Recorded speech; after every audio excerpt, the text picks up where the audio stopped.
idea that you don't lack for resources, you lack for resourcefulness. Welcome back, investor, to another episode of Passive Income Adventures. Today we have Anthony Vicino. I think the first time we ever talked on LinkedIn private messages, I asked you, I said, do you go by Anthony or Tony? And you said, I go by Anthony because Tony has a mobster vibe. Yeah. You have to understand with my last name, if it's Tony Vicino, and Yes. you have to do the hand gesture, and that's pretty aggressive for a lot of people in the Midwest.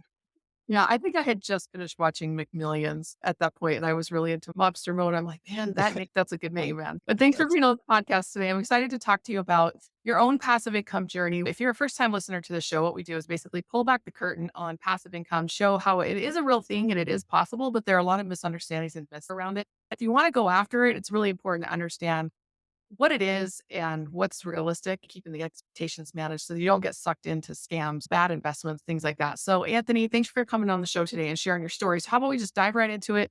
Give me your Superman origin story and tell us how you started out when you were struggling as a kid, the ADHD superpower, early peaking and then losing yourself a little, and how you got yourself back on track to be the successful entrepreneur that you are today. feel like it was, at the time, the origin story of, Superman or anything like that. It just felt like I was failing at life.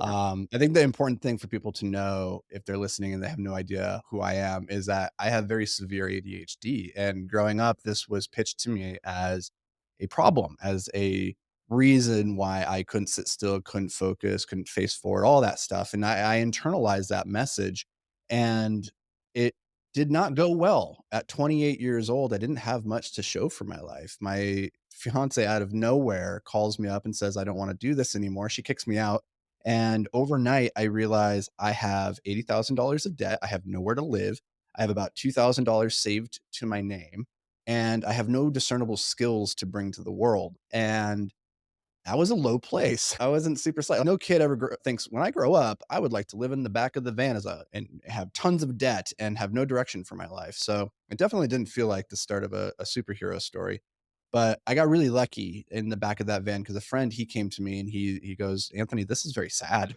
This is pathetic. We need to do something to change your circumstances here." He made a suggestion that at the time I thought was about the dumbest thing I'd ever heard, but when you're at rock bottom, you'll try anything. So, he said, "Let's start a business." I was like, I don't know anything about business. I never had a lemonade stand. I didn't grow up plucking the flowers from the neighbor's yard and trying to sell it back to them. And the idea of talking to strangers was so foreign to me. I'm a child of the 80s, so I know all about stranger danger. That's not in my DNA at all. But I was desperate and I wanted to get out of that van. So I said, sure, let's try this. We went the next day, bought a couple $100 worth of cleaning supplies, and then spent the next day just knocking on doors, asking people if we could wash their windows. And nobody took us up on that offer the first day, but we just kept coming back over and over. About a year later, we had done a little over $1 million in top line revenue. I discovered, holy moly, entrepreneurship, building businesses, best thing in the world. Awesome. I love this. So that's what I've been doing for the last 12 years is building businesses. But I had a new problem that kind of cropped up, and it wasn't a problem I ever expected to have, which was in the beginning, you have to figure out how do I make money? Like I'm poor, I'm broke, I don't have enough to cover my bills. I need to learn how to make more.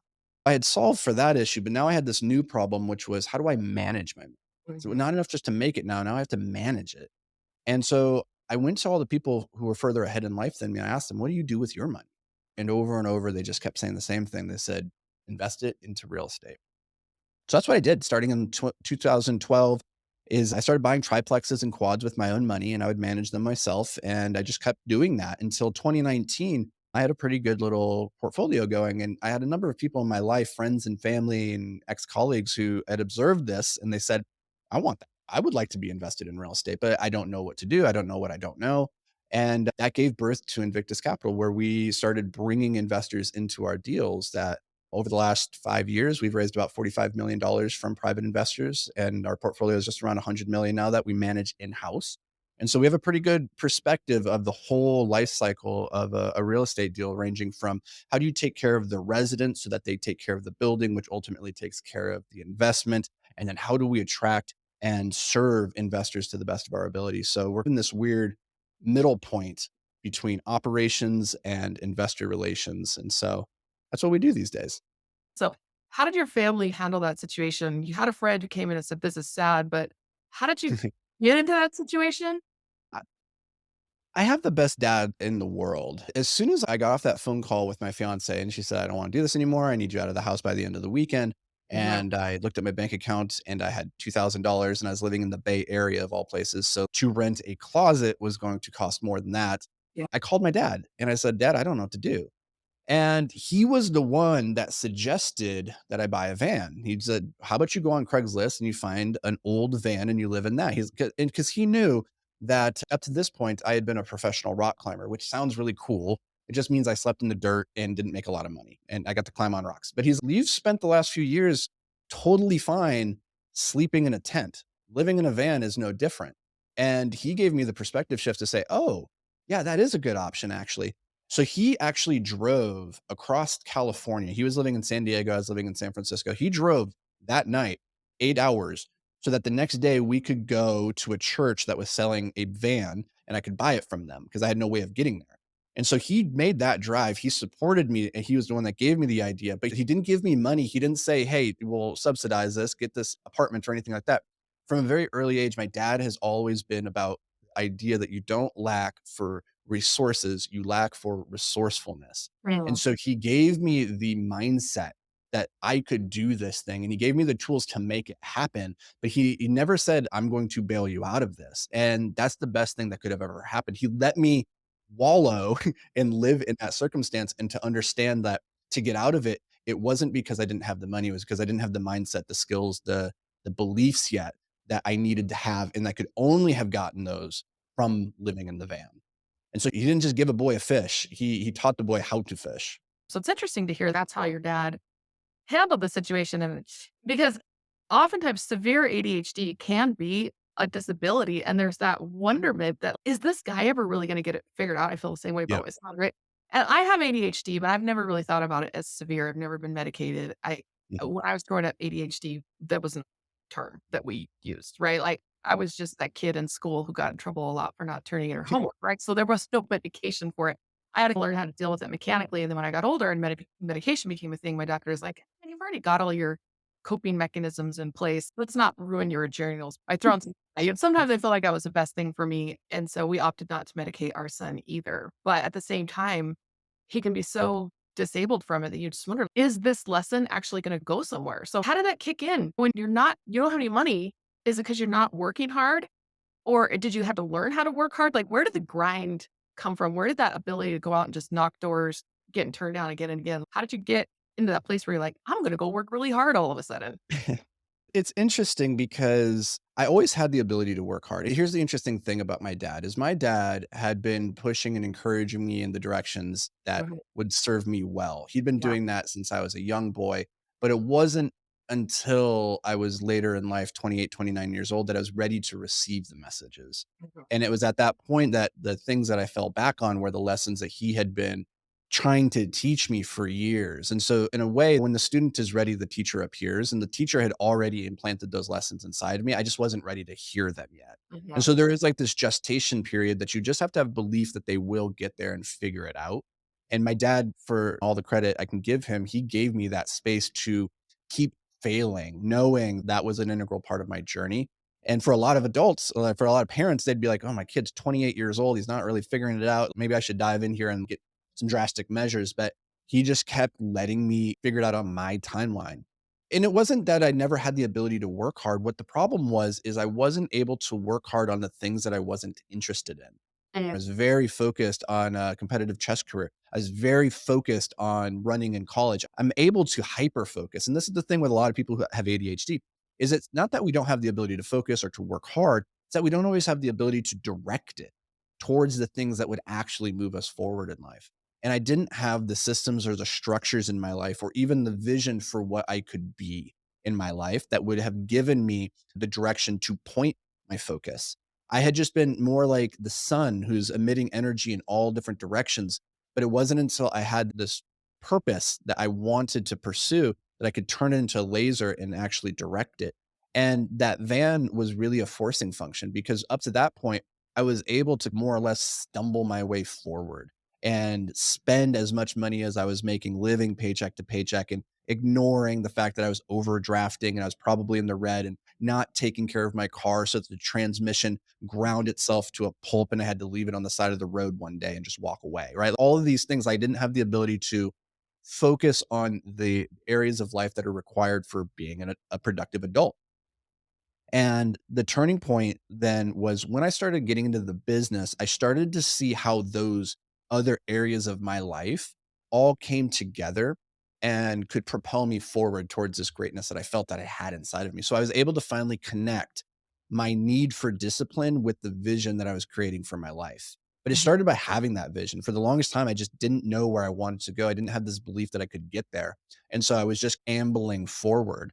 And so one of the very first things I try to coach people on when I work with them in a one-on-one context is, where are we trying to get to? What's the big vision?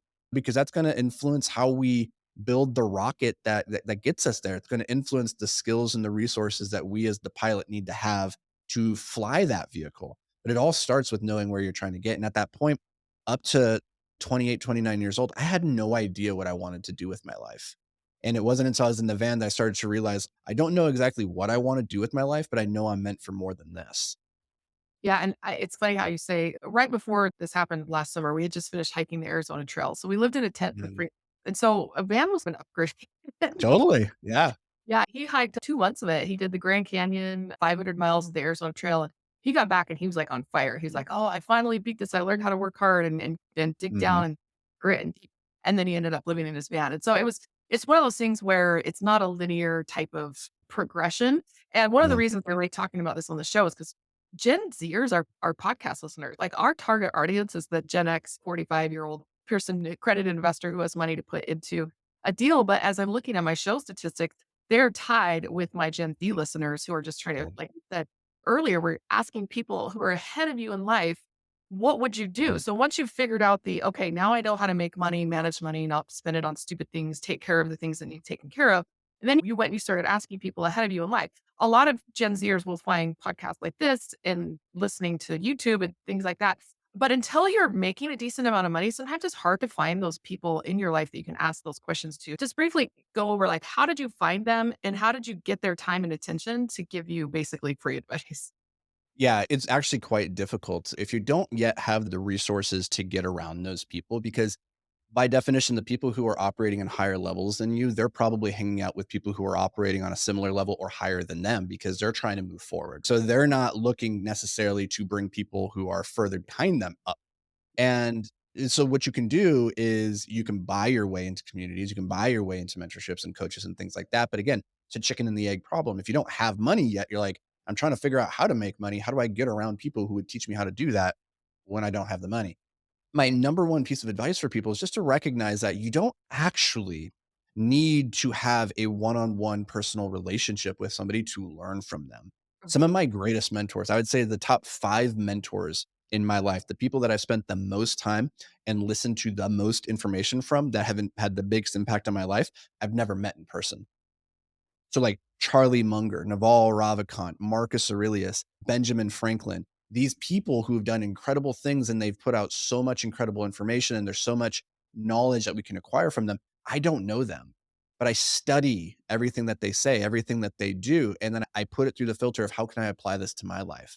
And so become a student. Like you could have a mentorship right now with the greatest minds in the world by going and getting their books, listening to their podcasts, watching their YouTube videos, whatever it is, and get your education that way. Because in the beginning, you're not going to be able to get in the same room with a Warren Buffett to learn from him.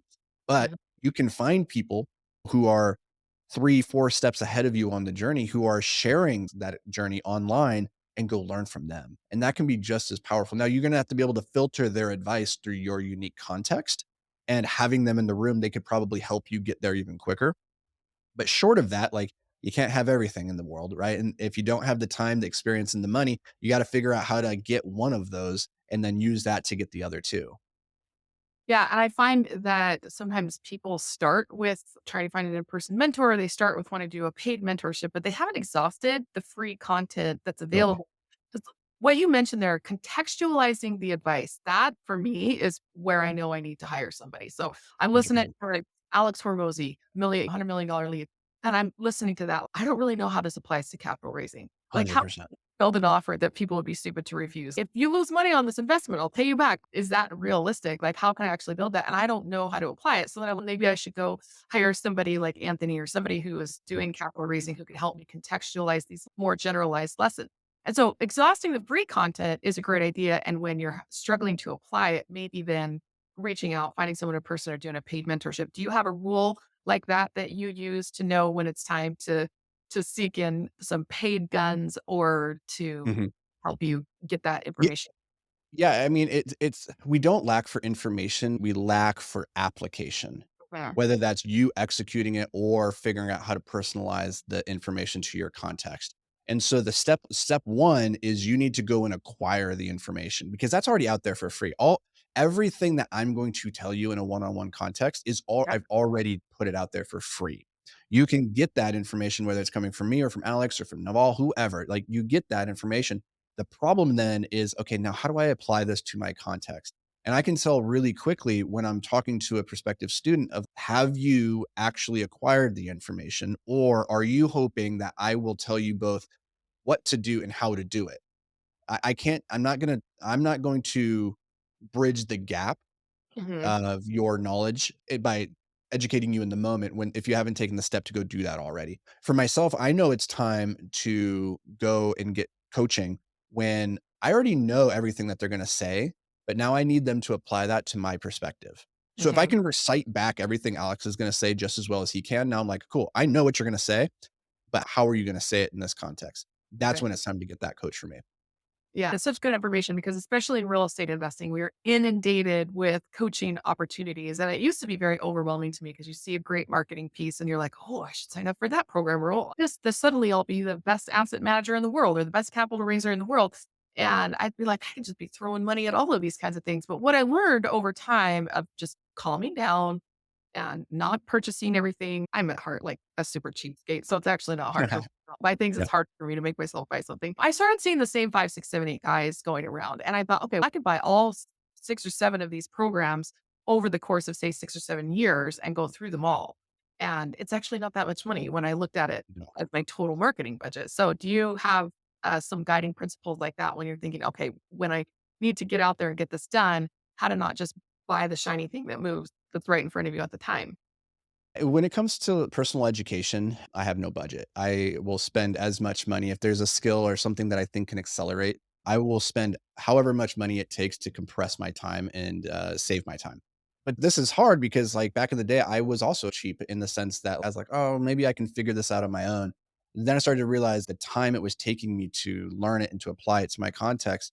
I could have just compressed that learning. I could have compressed decades into days, right?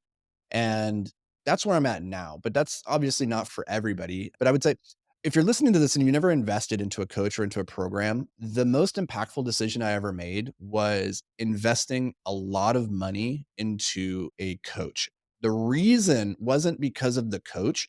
The transformation actually occurred at transaction. Yes. And this is a really crazy idea, but the first time I ever spent $10,000 for a coach, I cast a vote to myself to say I'm the type of person that doesn't blink when it comes to investing $10,000 into myself. Yeah. The downstream effects of the identity you form as the person who will invest however much it takes into yourself because you know you are the most valuable investment you'll ever make. You and your skills, your experiences will pay compounding dividends for the rest of your life. The moment you start to say, there is no number I'm not willing to spend on improving myself, things start to change in your life. You start to approach your work differently. You start to approach your business, your personal development very differently. And I think that's really the difference between the people who take off like rocket ships and the people who just struggle for years, never quite finding traction. And they can't really identify why that is. Yeah, there's that, what I call it, the confirmation bias and the sunk cost fallacy comes Yep. through. When you spend that kind of money and you've made that declaration, it's like you get what you pay for type of thing. Yep. You get out of it what you put into it. When you put a lot of money into it, you're more likely to use that as an accountability tool. And I definitely found that with my first, I did two kind of high price coaching right at the beginning of my real estate investing career. One was for a sales closing education Mhm.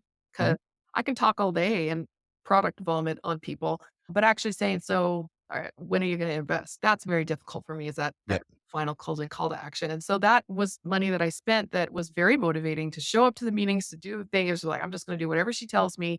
it moved and evolved and changed our strategy since we've hired those coaches, but just getting started and saying, I'm willing to invest in this and put my money where my mouth is. It was tough. I had a really hard time with this. And again, my dad, he was the catalyst. He helped me here to reframe my thought pattern because the very first time I was posed with the idea of spending $10,000 on a coach, I went back and forth for weeks and I was hemming and hawing. I was like, how do I know this isn't a scam? How do I know this is going to be worth it? How do I Mhm. know that this is going to be a good investment? I could just get this elsewhere. Maybe this isn't the right coach for me.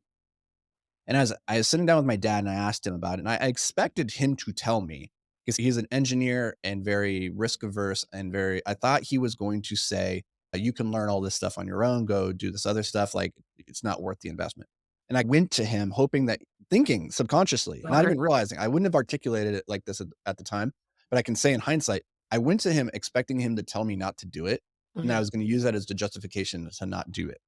But instead, he looked at me and he said, Anthony, in the course of your life, do you want to look back and think $10,000 was the reason you didn't go for it? You didn't accomplish your dream? In 5 years from now, if everything goes to your plan and you get to where you're trying to go, are you going to look back and blink at $10,000? And I go, no. He goes, there you go. He goes, you need to stop thinking small about this stuff and realize that one way or another, once you join that program, once you start working with this coach, you will have a transformation in that moment that regardless of what you learn will be worth the investment because it will change your relationship with money, which is something I really struggled with because I came from this environment where I, for so long, didn't have money.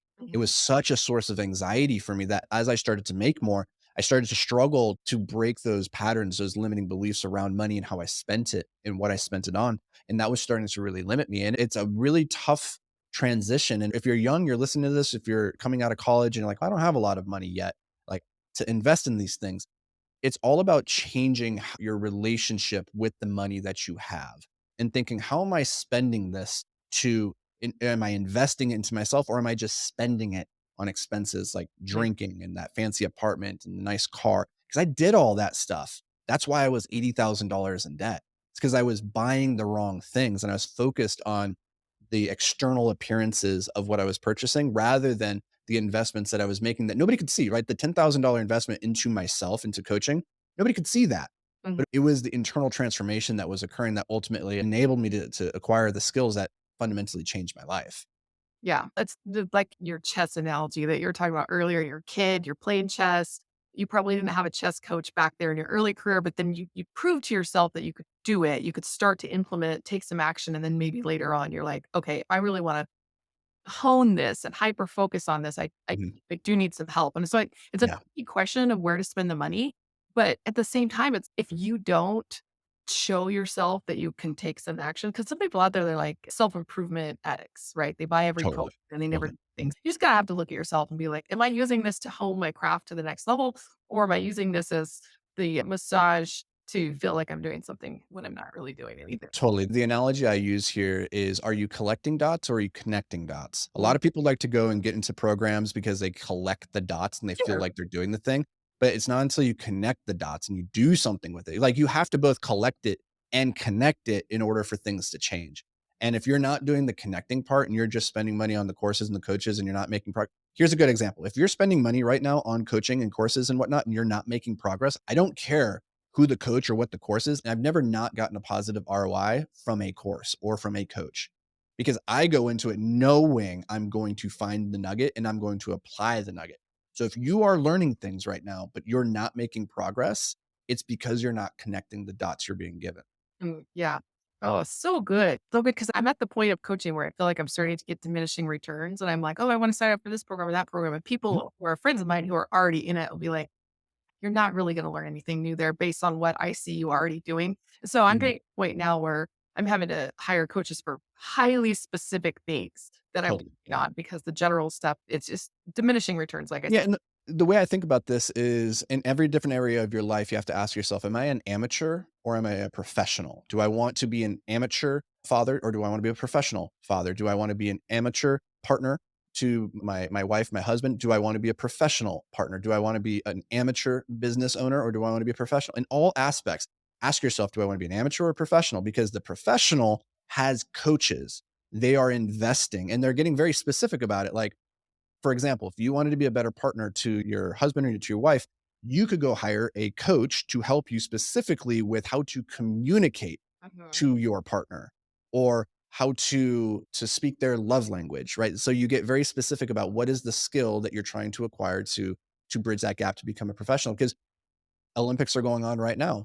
All of those athletes that you see at the Olympics, they have a coach. They don't just have one coach, they probably have a Cool. team of coaches. They Mhm. have their nutritionist, they have their physio, they have their mindset coach, they have their flexibility coach, right? They focus on all the different aspects of it. And so at any given point in my life, I have 5 or 6 different coaches and programs that I'm working through Mhm. because there's 5 or 6 different areas that I'm trying to level up at any given point.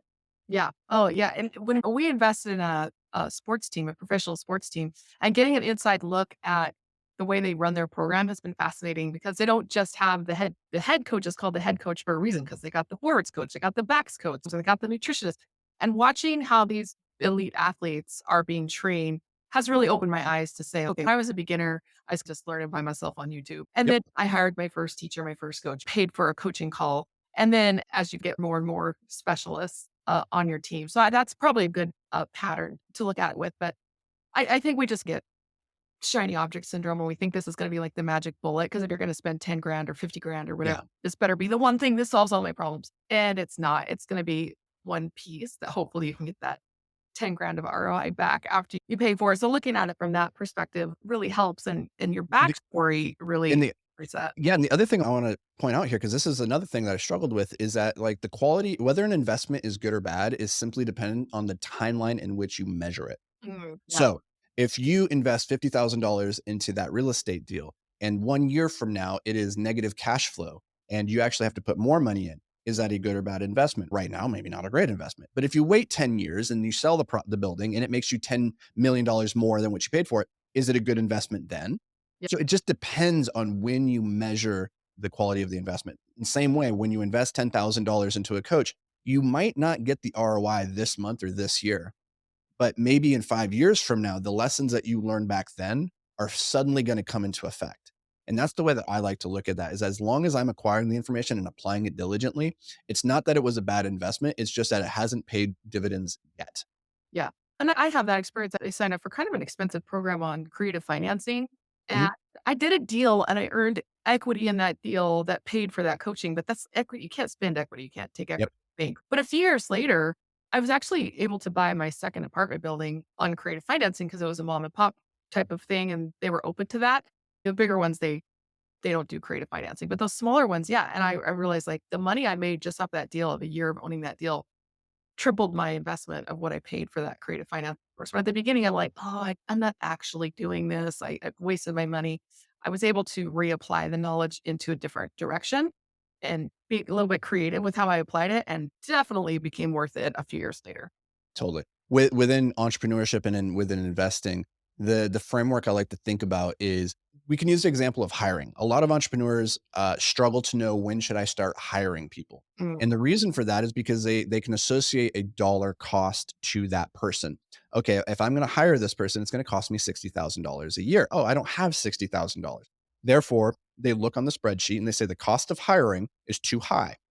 The other side of looking at this, though, instead of looking at the cost of capital, you look at the cost of missed opportunity. yeah. So what could that $60,000 person, how much could they make you over the next year? Maybe they can make you 10 times what they cost you. So now the cost of opportunity, of missed opportunity, is $600,000. So when you look at those two things, you say, oh, the $600,000, that's a bigger cost. I don't want to pay that one. So I should hire this person. But the problem is we can quantify the 60,000 on a spreadsheet. We can see that number, but opportunity can't as easily be quantified. You don't know for sure that it's going to make you 600,000 the next year, right? And so we tend to overvalue the hard cost of capital that we can see on the spreadsheet, and we undervalue the cost of missed opportunity. And the big changes in my life has come when I started to realize that the cost of missed opportunity is almost always greater than the cost of capital, and that I don't want to miss opportunities. I want to put myself in a position to capitalize on opportunities as much as possible, and on a long enough time frame, it almost always nets positive over the cost of capital. Yeah, one thing I'm noticing when I first hired an assistant, kind of free up some of my tasks, is I wasn't using that time to go out, Yeah. seek opportunities, build the business. I was so burned out that for the first couple of months, You just rested on the laurels, right? yeah, I was just so Yep. worked to not be working. And then you get bored and you go back to it. So sometimes you have to recognize that ROI from hiring somebody or getting help or whatever. It's not, like you said, it's not going to be immediately apparent. So when like my assistant suddenly is making me the amount of money per month that she costs me to keep her. But at the same time, that rest and recovery period, I had to learn how to respect that period. Like Yeah. I ain't feeling it right now. So that and the comment that you made earlier about being like a combo of asset manager and investor relations, I thought that was really intriguing because I've always thought of you more as an asset manager. I saw you in, I guess you were speaking at one of those like Tuesday night Zoom calls that we have Okay. to spend our lives at. Mhm. And you made a comment that it kind of shifted my thinking in my own business where you said, I love managing assets. That's my jam. I'm obsessed with it, Mhm. creating these systems. And I really get into that. And I was like, I hate that. Like like, of managing apartments, that's probably the least favorite thing that I do in it, and I thought, Yeah. if he loves this, that tells me 2 things. 1, I should not be doing this because Yep. I love it. I need to outsource, delegate, somehow not do this as a part of my business anymore. But 2, when I decided to outsource it, now what am I gonna hyper focus on? It was capital raising. And I was like, "Oh, then I should be raising capital for guys like Anthony who Mm. do geek out on the detail oriented nature of asset management." So, how do you balance those 2 things? Because I feel like I'm all the way in the investor relations camp now, and I've left Mhm. asset management camp behind. And balancing those 2 things can be really tricky because one is super detail oriented in one way, and one's super detail oriented in a different way. So, how do you hyper focus on 2 things? Yeah, find the thing that you're uniquely good at and lean into it. For me, I might just be a little bit weird or a little bit of a unicorn in that I like both operations and marketing. I'm very good at both of those things.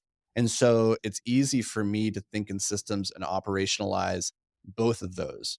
So I think that's probably the thing that's the through line. It's actually not that I just love apartment buildings because I don't love operating apartment buildings. I love building teams and building systems that build the machine. So I like building the machine that builds the machine, whether that machine is designed to go and operate the assets or that machine is designed to go and run a marketing engine to attract more investors and to serve them. Regardless of what it is, the thing I love doing is just building the machine that builds the machine. And that took me a while to figure out. It wasn't asset management, it wasn't investor relations, it was actually this other thing entirely. But for people to understand where's your strength, where's your weakness, what's your passion, what's your purpose, and if you don't love operations, if that's not how you think and you prefer to spend all your time talking to investors and seeing how you can serve them, like that's your jam, then become the best at that. Because it's very hard to compete against somebody who loves what they do. If you're just like, I'm just going through the motions because it'll put money on the table and I can do it okay, you're going to lose to the person who is great at it because they obsess over it. And so find a partner, surround yourself with the people who can handle the things that you're bad at. That's the easiest solution. You don't have to do everything. And that maybe is a little bit of blasphemy for some entrepreneurs to be like, oh, I don't have to do everything. It's no, you don't, nor should you, because most of the things you suck. So don't do those things. Have a little self awareness to identify where are you actually not that great.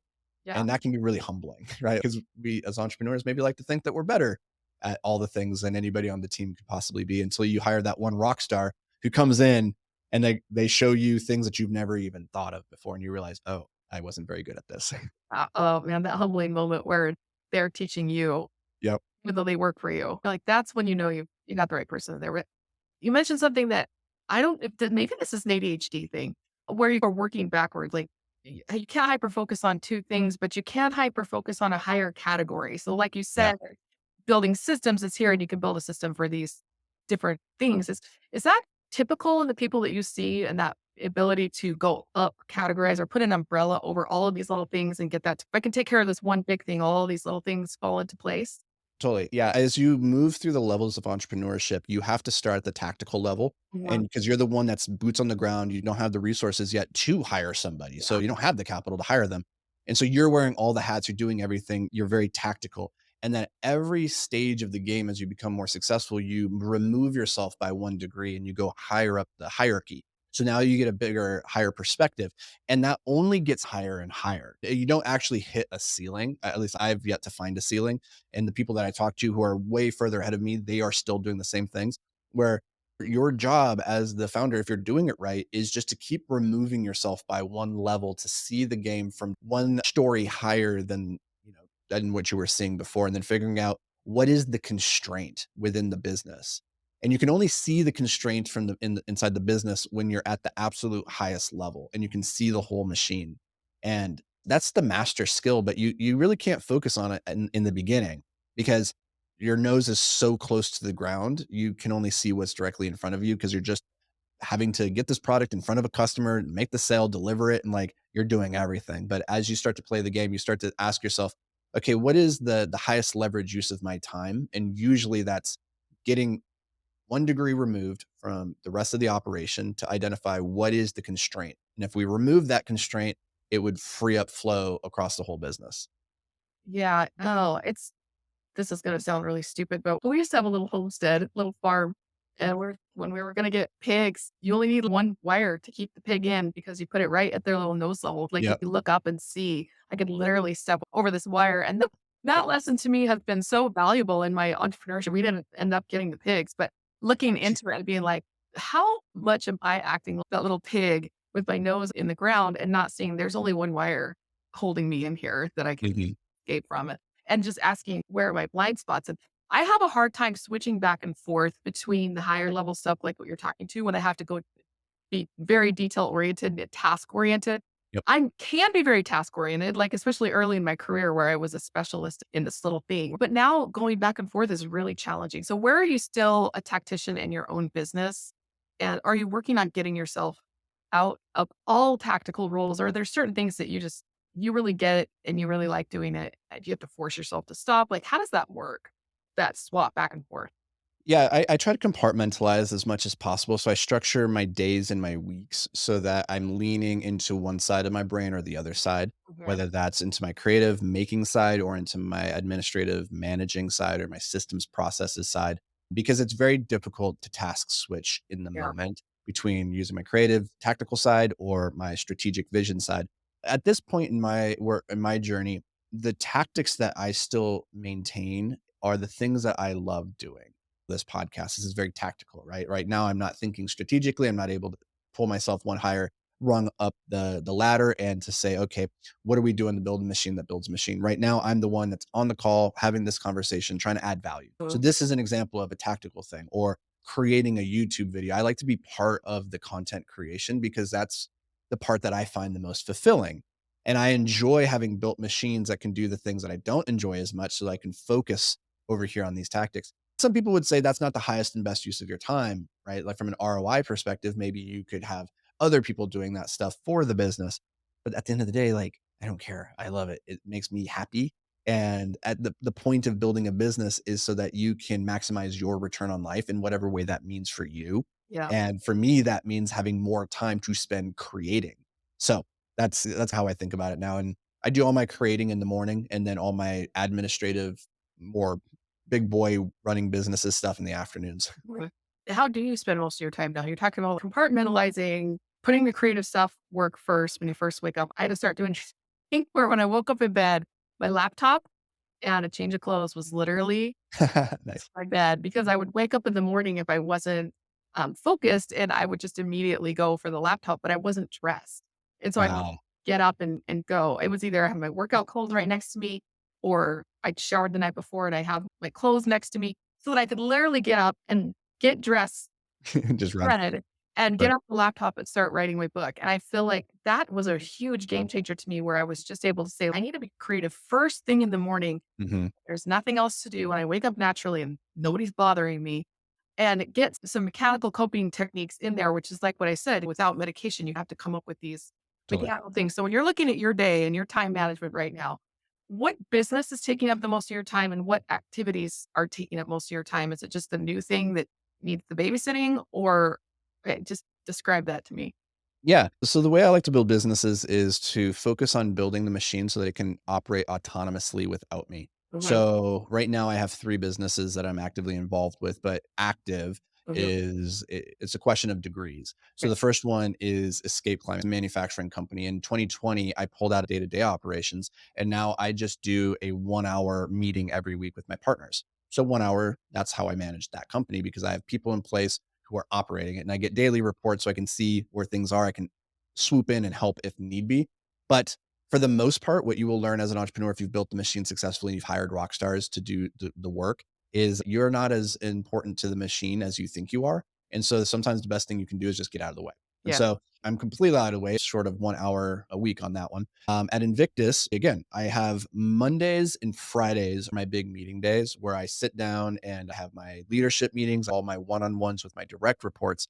But they don't need anything from me in the middle of the week. They need a meeting at the beginning to set vision, understand where we're going in the next week or two, and then a meeting at the end of the week to recap.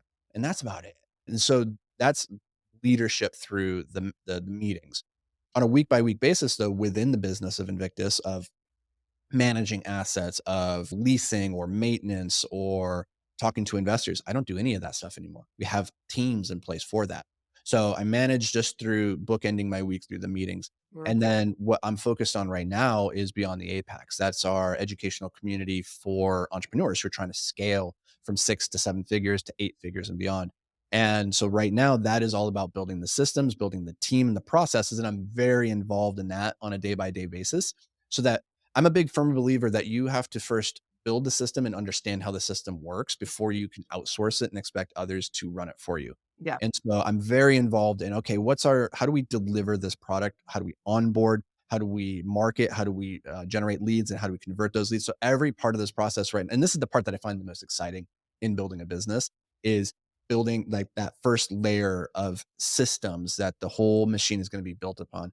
And so that is where most of my time these days is coming. And the way that I structure my day on an individual basis is I wake up usually around 6 a.m. So I'm not a super early riser and I don't start working until about 8 a.m. So I like to putter like Jeff Bezos is a big putterer. I Yeah. like to wake up, get my coffee. I go for an hour-long walk with my partner. And then when I get back, I just like ease into my working day. And then from 8 until 1, I just do pure creative things. I'm making during that time the things that only I can make. And then from 1 onward for the rest of the day, it's gonna be administrative things and meetings if there are meetings or conversations or networking. But I try to get all the really big, meaningful work that I can get done in the morning. And I don't usually do any meetings during that period of time. Mhm. Okay, yeah, that puttering, I don't know if I've ever heard that about Jeff Bezos because I was a putterer in the morning, but then by the time it was time to start working, I was already had class because I went Yeah. them and like dealt with my kids and all that. And so I learned if I could just do this chunk first thing in the morning, then I can take putter for a little while, get back to it about 10 to 1, Yep. really my peak. And then I guess just knowing yourself well enough to know like where you're productive, where you're not. Cause It after about 3 o'clock, I'm done. Totally. And it's about knowing where you are in your journey. So in the beginning of my journey, when I was really trying to build traction and get my businesses off the ground, I didn't have a lot to show for, I didn't have resources that I could lean on. I didn't have teams. I was waking up at 5 and I was hitting the ground running and I was working right away and I wasn't puttering. The puttering now, because for me, the most valuable thing that I can contribute to my teams is often just one well constructed idea. Mhm. If I can have one really good idea, make one really good decision per week, just because of the amount of leverage I'm able to apply, whether that's through capital, through my team, or through technology or media, the quality of that decision needs to be very high. And so I need lots of space for that. You can't rush it. And so that's maybe just a consequence. The puttering is a consequence of having afforded that luxury of space and resources. But I definitely couldn't have done that in the beginning. I needed just to put in the work and do the grind. Yeah. On this episode, it's passive income adventures. It's basically how to turn your grind into an investment of time later. You Mhm. grind your time now so you can have more time back later. And as a multifamily business owner and manager, you hear the passive income dream. We're almost peddling the passive income dream to our Mhm. investors, but yet we're here talking about entrepreneurship and the grind. It's like, how do you balance those two things where you say, yeah, I really do want a passive income lifestyle. I really do want to have so much more money that I spend so I don't ever have to have anxiety or think about money again. What's your passive income journey look like to you? Yeah, I don't it's interesting because I wrote a book called Passive Investing Made Simple, and that came out almost 3 years ago in August. And it's still top 10 in commercial real estate on Amazon. So people respond and seem to enjoy it. But like, I've never pursued passive income. It's never been a goal for me because I think passive income is a misnomer. Mhm. There is no such thing as truly passive income. The question is just how passive is it or how active is it? And the phrase that I prefer to use is leveraged Yeah. income. How leveraged is my income? Whether that's I'm leveraging it through labor or through capital, technology, or media, like those are the big four levers that we have to get more out of our time, more out of our resources, more out of our money. And the way that I think about passive income more so is I want to not have financial freedom. I just want to have financial security. Mhm. And financial security comes from having not just all your eggs in one basket, is being diversified and having multiple income streams. But like the truth is, your investments are very unlikely to be the thing that makes you financially free or financially secure. Like you need to have a lot of capital working for Yeah. you to get to that point. And that's something I don't think people talk about nearly enough is that if you really wanted to replace your active income, let's say you're making $70,000 a year, you're going to need two, three, $4 million in the bank working for you to be able to justify that. And that's not going to come as a result of hitting these grand slam investment opportunities. Sure, you could, but really the better way is to maximize your earning potential. And that doesn't mean you have to go start a business. It could be looking at how do I maximize my earning potential within my W 2? How do I acquire skills that allow me to ascend through the hierarchy and keep earning more and more? Because the marginal benefit of going from making $70,000 a year to $200,000 a year is much greater than investing in something that is a 15% IRR versus 20% Mhm. IRR, right? You're going to get much further by doubling your income than you are by doubling your rate of return on your investments. And so I encourage people to find the investments that they resonate with, that are a good solid return, that have tax benefits, that have appreciation, cash flow, all those things that real estate gives us. But then set it and forget it. Yeah. Do the work and then put it over there, but no, that's not the thing that's going to save you at the end of the day. Focus your time back at what we've been talking about, like investing in your skills and your resources so that you can maximize your earning potential. That's going to get you so much further in life than trying to optimize by 1 or 200 basis points your investment. Because at the end of the day, if the difference between a 15% IRR and a 17% IRR is going to change your life in some meaningful way, it means you're not making enough money. Yeah. So that's where your focus should really be. Yeah, and that when I first heard you talking about the concept of leveraged income, one thing I really liked about it is it shows it as a spectrum, almost like a lever goes through that Mhm. circular motion. And so you can have some that's all 100% grind, like you're the one knocking doors and washing windows, versus hiring somebody versus I get all the way over. And where the far side of leveraged income to me, that's where passive income is. It's stock Yeah. investing. It's basically like I did a lot of research on this business before I invested in it. I talked to the guys, I learned how to trust them, I whatever, educated myself about the business. That's all work, but it Yep. doesn't materially impact the performance of the business in any way. None. After my research is done, I give you money and Anthony just manages my money and I watch it and I call you and ask questions and all that, but that does not impact the performance of the business. And so to me, that end of leveraged income where you don't care, you got my money, I don't need to show up at the meetings. So it's just me doing my own portfolio management to be responsible. And that's what I mean by passive income. It is the extreme version of all the work I put into this. It's just for my own personal enrichment. Yeah. And it's all about controlling the controllables, right? With the purely passive, like I invested into this index fund, I put into this real estate deal. You are controlling the controllables, which is the only part of that is the decisions you make to get into the deal and the decision you make to get out of the deal. Yes. That's it. And within the case of a syndicated piece of real estate, you don't actually have a decision to make about when you exit. That's Like, actually taken off of your hands. So really, the only decision that you're making, the only thing you can control in the equation is getting into the deal. And once you realize that from that point forward, you have no more control, you realize, oh, it does me no good to actually even track this all that closely. You should, so that you can stay abreast and be informed, but yeah. understand that it's not going to materially affect the impact of the investment itself. And so if you're looking at the landscape of your life and you're saying, I should focus all of my time and energy on things that I can control. What can you control? You can control doing more due diligence on the next deal. You can talk to more operators for that, generating the next opportunity. You could spend your time leveling up your skills so that you can deploy that within your business or within your W 2 job, right? Focus on those things. The investors who they invest and then every day they're checking their the reports and you're focusing on something that you can't actually control. It's like watching the news. You can't control it. Like, they're making the world's problems your problems, and that's not necessarily helping you. So focus on the thing that's in front of you that you can move. And when you do that, you end up remarkably getting much further ahead than the people who don't. Yeah. Oh, I think you just feel like I had the daily stoic lesson right in front of me. Read some Marcus Aurelius and learn to control what you can't control. And you have to learn how to forget about the rest. But basically, that's passive income to me. It frees me up to be able to think about what do I really like doing? What do I enjoy doing? And right now, do I love being like a salesperson to raise capital? There are parts of that job that are very difficult and that I Mhm, don't want to do, but I feel so driven to do it mhm. because people who raised capital back when I was first starting, who taught me, mentored me like in person for free because they were trying to raise capital off me, changed my life so thoroughly that I really Mm. now it was almost a mandate to go out and change other people's lives by showing them like this is not private jets and Yeah, sunsets all the time, but what it is purpose and passion. And I think the passion is what is attractive yeah. and really caring about what you do. The thing that's transformed my approach with sales and this, because a lot of the entrepreneurs that I work with, they struggle both telling their story, they struggle on the sales call, actually asking for the sale, something that you mentioned before, right? The reason for that is we have a lot of negative connotations around sales. It's like sleazy and like it feels dirty asking somebody for money. The reframe that's helped me tremendously is to view sales as a service.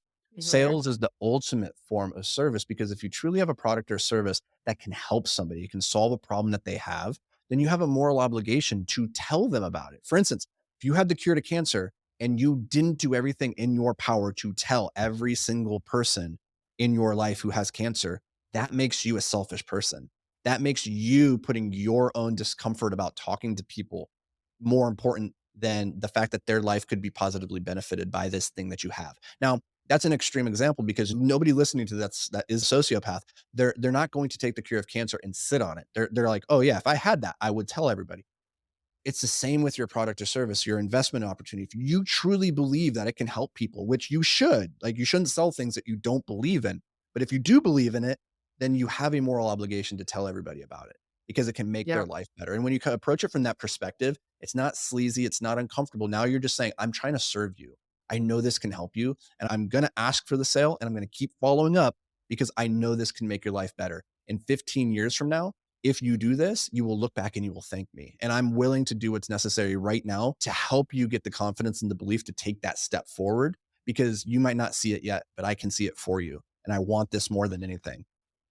Yes. Oh, it really just encompasses the way that I feel and what gets me through the struggle right now. I don't have to work anymore, but sometimes you have to give birth to the thing inside of you that moves you forward. So thank you Mhm. so much for coming out. I feel like we've left a lot on the table or however you do that. There's a lot more to discuss. That's a good signal to me that we need to have you back in 6 months or a year and revisit some of these topics. So Anthony, where do people get a hold of you? And I ask every guest on the show, and some of the listeners tell me this is their favorite part, is Oh, cool. why people get a hold of you after the show. So I would say this, come find me on Instagram at the Anthony Vecino. If you've listened this long, then we've mentioned the book, Passive Investing Made Simple. You can get it off of Amazon. You can pay 20 bucks for it. But if you DM me on Instagram and you say passive, like just DM me the word passive and let me know that you listened on this podcast. So give me the name of the podcast. We'll send you a free copy of the book, not an ebook. We'll send you a physical copy of the book. So come find me, Instagram, the Anthony Vecino. Send me the word passive and then the name of the podcast, free book. Perfect. Yeah. And here's a little marketing tip I learned recently from one of my coaches. He said, promote your podcast on other people's podcasts because nobody's scrolling through YouTube shorts. It's going to see like your Yeah. short and be like, listen to it out on a podcast right now. So tell us about where people can find your podcast and get more of Anthony. Yeah, we do a daily podcast called the Amplified Impact Podcast. So you can find that on Spotify, YouTube, on Apple. And then we have a pretty large YouTube channel that you can find called Anthony Vecino. So go find that one. That we have about 250,000 subscribers there. Those videos, we put a lot of time and energy into them, and they typically get a lot of views. So if you want that really high impact content, go find the Anthony Vecino YouTube channel. If you just want daily 5 to 10 minute nuggets that you can apply to your life, you can apply to your business, go listen to Amplified Impact. Also, do you have a multifamily, more of a real estate Yeah. YouTube channel or podcast that people can go find? You can find that one as well on YouTube, on wherever you listen to podcasts. That one's called Multifamily Investing Made Simple. So that is my partner Dan and I. Every week we sit down and we put about 3 episodes that will educate you about real estate investing, passive investment, everything that you need to know about this world of commercial real estate. Perfect. Thank you so much, Anthony. We really appreciate your time. I know you got to run, so I'm going to let you get on to your next interview and appreciate you coming and hanging out and sharing some bombs and looking forward to chatting again soon. I appreciate it. It's good to see you, Emma. We'll see you back in 6 months.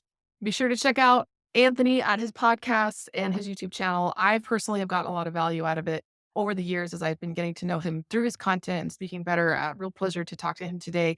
If you want to get in touch with me, go to investwithemma.com. You obviously already know where to find my podcast. Investwithemma.com is to go straight to my calendar. And if you have questions about passive income or investing of any kind, I either can help you with the issue or I can point you to somebody who can help you. I think we're at episode 90 something on our podcast right now. I've talked to a lot of people. I have thousands of people in my database. So if you need help getting hooked up with some resources, happy to be there for you. Happy to help you. So investwithemma.com and tell me about your next passive income adventure. Until next time.